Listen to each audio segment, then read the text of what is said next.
Hello, I think today's going to be a rather rambly watercolour session.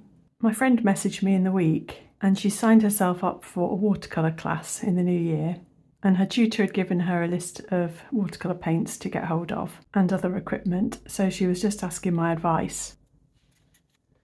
She sent me the list of paints and I was slightly surprised by it because it's not necessarily your standard beginners or basic mixing watercolour palette.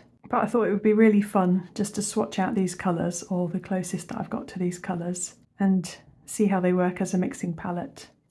So I'll get to that in a minute. Talking of watercolour palettes, I just wanted to give you a little update on the latest one that I put together, which is this little Funto one, which I emptied out of the paints that it came with and put my own selection in. And mine was a maybe slightly unusual mixing palette as well. But I just thought I'd show you a couple of paintings that I've done with it in the last few days. This one I already showed in a video. I used the watercolour palette for the background, and then I used Neocolor 2s and tempera paint sticks for some of the details on top. But it was lovely having the green gold to be able to use and mix with, the Lutea orange, and then I could get nice pinks with a mixture of the quinacridone permanent magenta and the Lutea orange. And then I could make some of these brighter turquoises because I've got the cobalt turquoise in the set. I'll link to the video where I put this palette together anyway. I'd copied this from a picture I found on Pinterest, and the only name I could find with it was Andrea Schneider.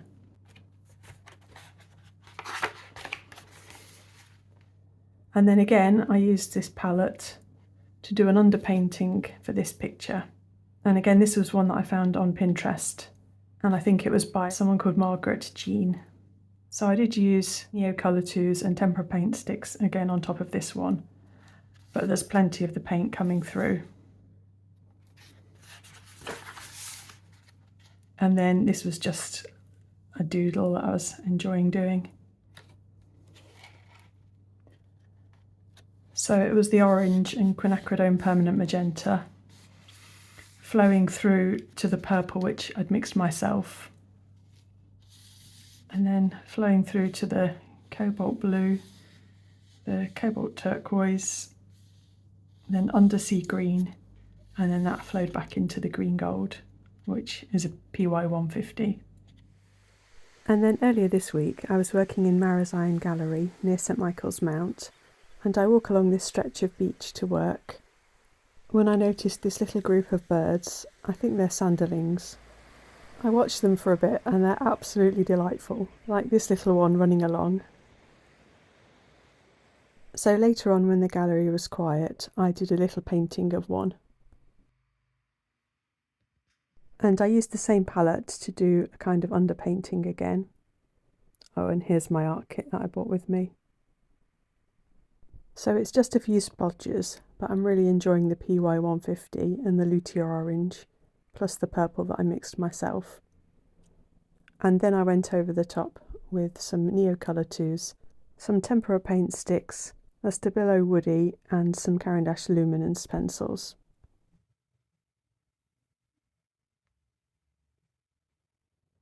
So yeah, so far really enjoying the bright colours in here, paired with some lovely dark mixes. So onto this list of colours then. I think I'll just swatch them out first, and then I'll put them into more of a colour wheel format when I mix them. So the first on the list was Prussian blue, and this is Schmincke's Prussian blue.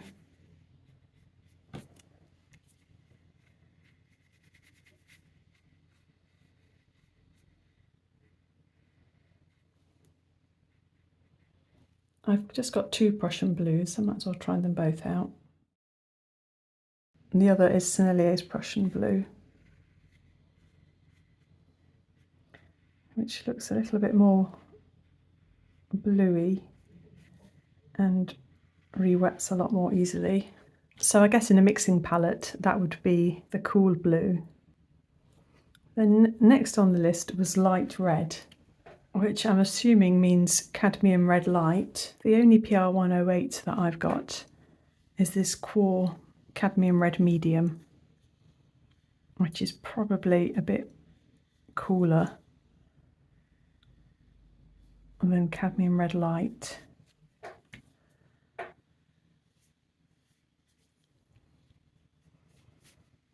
I'm imagining that the light red could be something more like this Daniel Smith's Pyrrole Scarlet, but that won't have the granulation or the greater opacity of the cadmium. Then the next one on the list was alizarin crimson. Traditional alizarin crimson is PR83, and there are concerns about its light fastness. I don't have it, I just have a permanent alizarin crimson.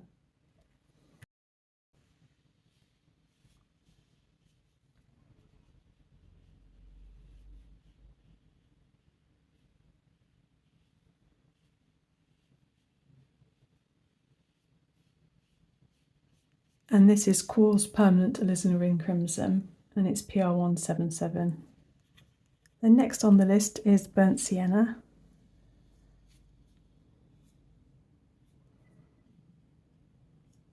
And I've picked out Winsor & Newton's burnt sienna, and this is a PR101. Then there's also a raw sienna.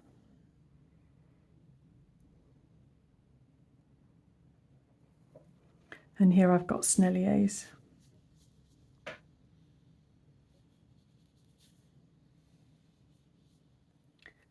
Just for fun, because I'm in a swatching mood,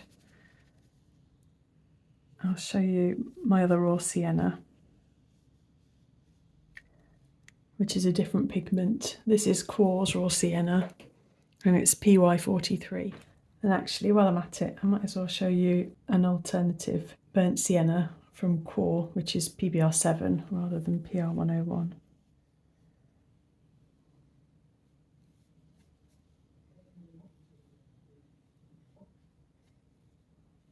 It's ever so slightly browner and more muted. Next on the list is gamboge, which I don't have in any version, but I just remembered I've got the Daniel Smith dot cards. So if there's enough paint on them, I can try out the cadmium light red and alizarin crimson, as well as gamboge. So Daniel Smith has cadmium red scarlet hue, and I'm guessing that that's the closest to cadmium light red. But it doesn't say the pigment numbers on this sheet, so I'm just going to look it up.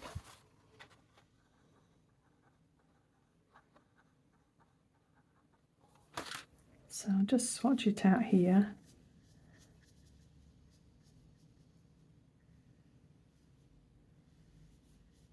Now this isn't the PR108 pigment either. This is a mixture of PY53, PR254 and PY83. But Daniel Smith don't do any cadmium reds that are lighter than a cadmium medium red, and even that's just a hue as well. Daniel Smith do an alizarin crimson though, so let's try that one out. And this is the traditional PR83.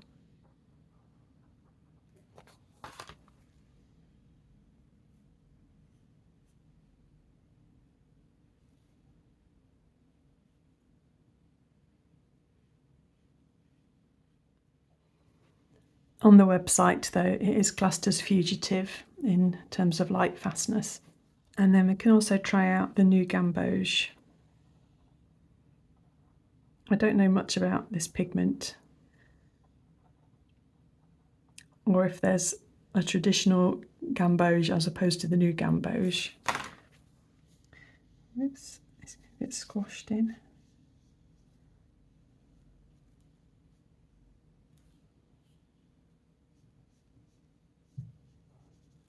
So looking it up, it says that gamboge, or traditional gamboge, is a fugitive colour, and so it looks like lots of companies do gamboge hue or new gamboge, which is a mixture of pigments. So yeah, the Daniel Smith version is a mixture of PY97 and PY110, and it has excellent light fast qualities.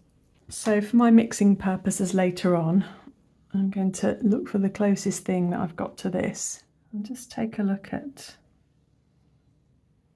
this is my Jackson's Indian Yellow, and it's PY153, and that's probably the most similar one I've got.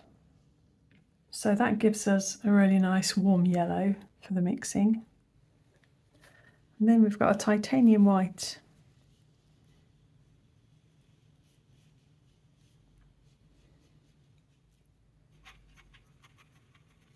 And I've just pulled out Roman Szmal's titanium white.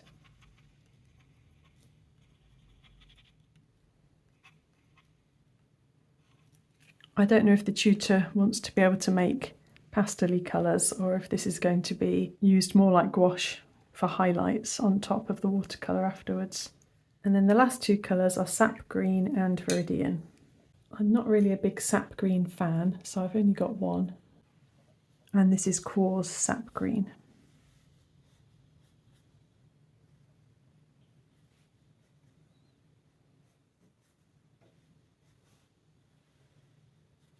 I don't know why I don't use it very much, because I'm sure it mixes up well with darker colours to give the kind of deep greens that I like. Actually, saying that, I have got another Sap Green I do use from time to time, but it's very different. This is Jackson's Permanent Sap Green. I realised I'd missed one off the list, and that was Ultramarine. So I'll just use Daniel Smith's French Ultramarine,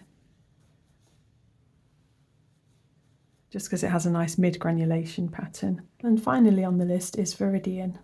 Some companies have a green which they call Viridian, but it's actually just PG7 phthalo green.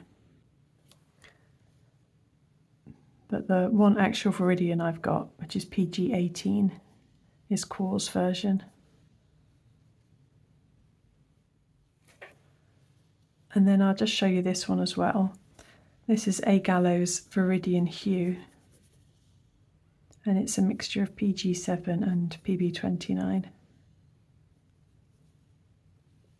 So that's the full mixing palette, and I'm keen to have a play with it now and see what colours can be mixed with it.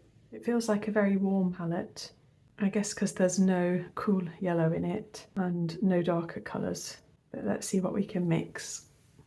First of all though, often in a watercolour mixing palette you'll have a warm red and a cool red. You'll have a warm yellow and a cool yellow, and then you'll have a warm blue and a cool blue.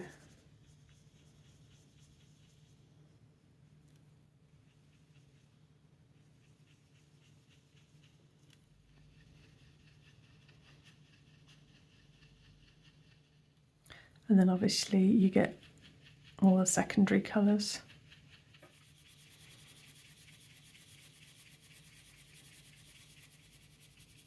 So I'll lay out the paints now in roughly this colour wheel layout, though they do seem to end up looking like planetariums, as quite a few people have called them.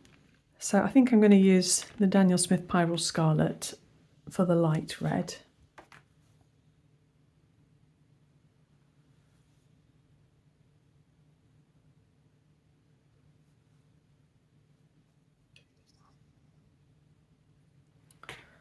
Whoops. And then I'll go with QoR's Permanent Alizarin Crimson.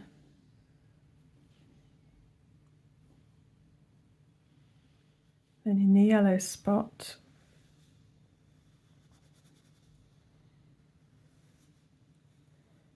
I've got my equivalent of the Gamboge,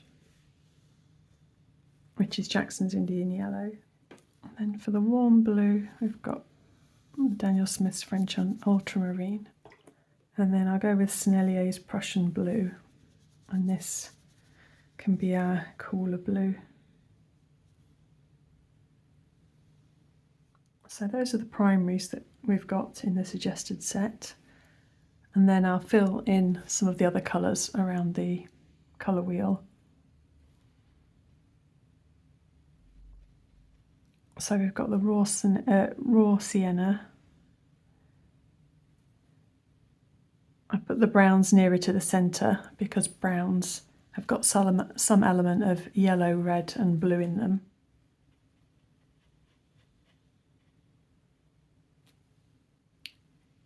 And there's our burnt sienna. I'll just pop this to the side to remind me it's there.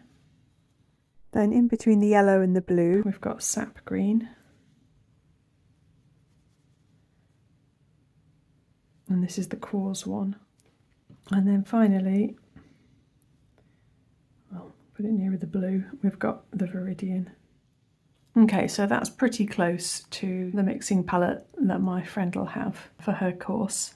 So we'll have a go at making up some of the other colours now that we might want.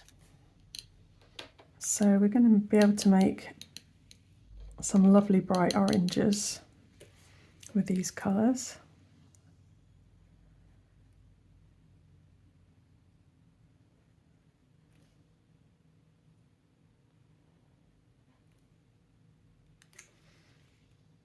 And that's the Indian Yellow and the Daniel Smith Pale Scarlet. And we're going to get some lovely purples.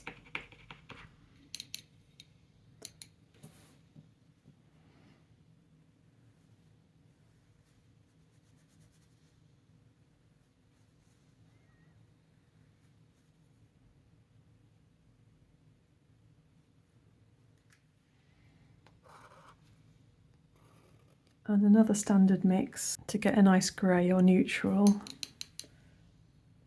is burnt sienna and French ultramarine.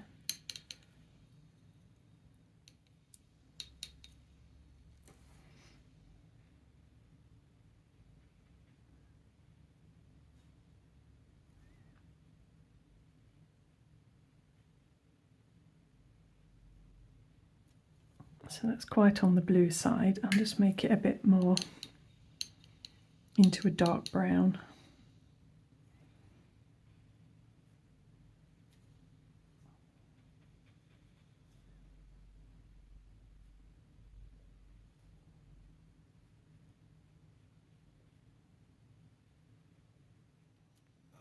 So those are both burnt sienna and French ultramarine.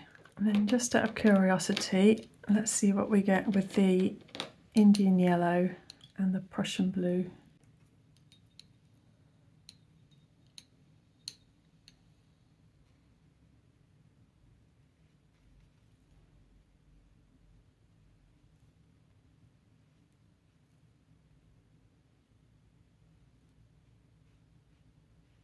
So that's a kind of mid version of it. Let's try it with, I'm going to say I think we get reasonably close to the sap green when we have more yellow in it.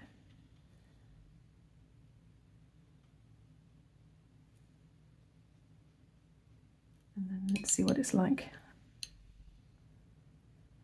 nearer to the blue end of the scale.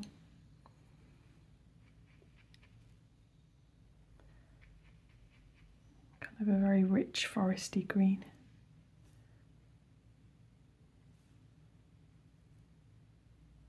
I'm just going to look at the Viridian and the Indian Yellow.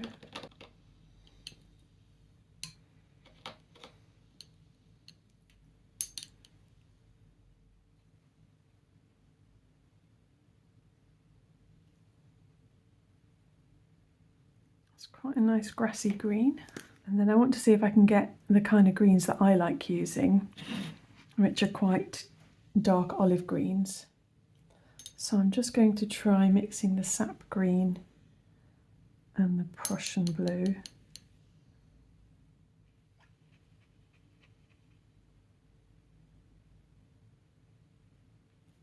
That's not really a kind of dirty enough green. I'll come over here now. This is almost a German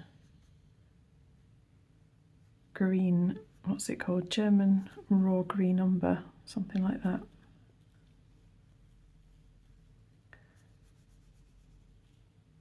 And this was from mixing the burnt sienna and the sap green. I think I'm going to have to mix 3 colours to get the colour I really want.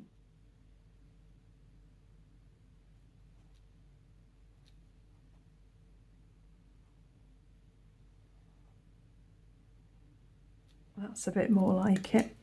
So that was the burnt sienna, the French ultramarine, and the sap green. It's this kind of a Gallo's olive green deep, a Roman Szmal's Aquarius green, Daniel Smith's undersea green that I'm aiming for. I just find it a lot more natural in the landscape than these bluer kind of greens. Let's see if we can do a nice muted kind of purple. So I'm going to try the Prussian blue and the alizarin crimson.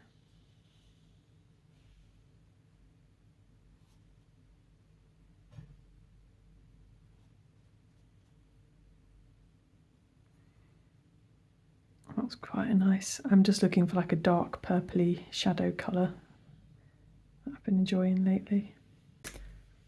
So that was Prussian blue, alizarin crimson. And then obviously if you want to, you can make some lovely kind of pastel colours.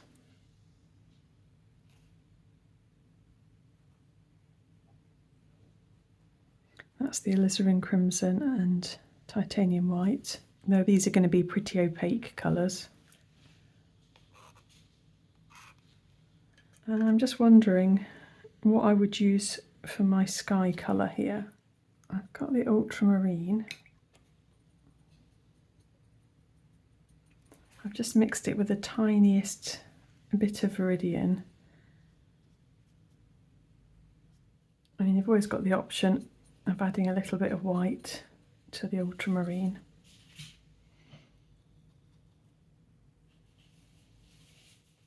So it's quite a nice range of colours you can get with it. Now, I think for me personally, I'd prefer to have a darker colour instantly. So I always find sepia a useful one. Or this is My Marie Blue's Payne's Grey. I just find this, it's more of a blue, but I find it a really useful colour. Some people might miss a lemon yellow. So there's going to be some brighter colours that you can't mix. Like really bright spring greens. This is lemon yellow and phthalo turquoise, both of which are mixing colours I've got in my portable painter micro, which has just 6 colours in it. And then I would also lack the ability to make a nice bright turquoise.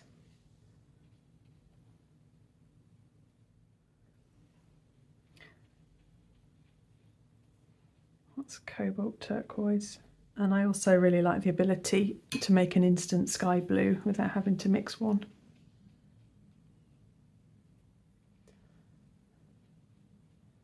So this is Holbein's Verdita. And I suppose because permanent alizarin crimson is on the red side of these like dark pinks, you're not going to have the ability to make some of these like brighter magenta or quinacridone rose colours.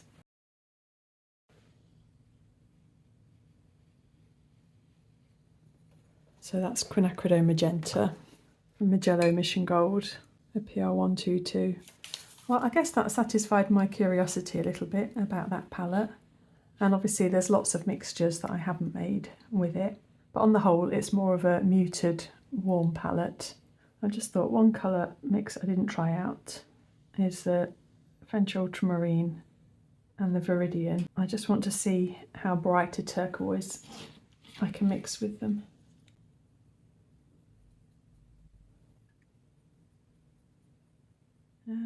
Let's stick it over here. So yeah, this is the Viridian and French Ultramarine, and that is quite a lovely deep cobalt turquoise kind of colour, but it's obviously nowhere near approaching these lighter cobalt turquoises. Let me just add some of the yellow to it.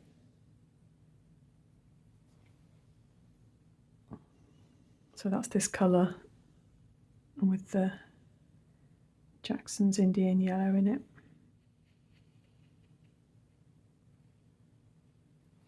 So thank you for indulging my watercolour curiosity today, and hopefully this will give my friend Nikki some idea of the kind of colours that she'll be able to mix with her palette, and where one or two gaps might be if she's interested in those colours. I just thought as well, there's these kind of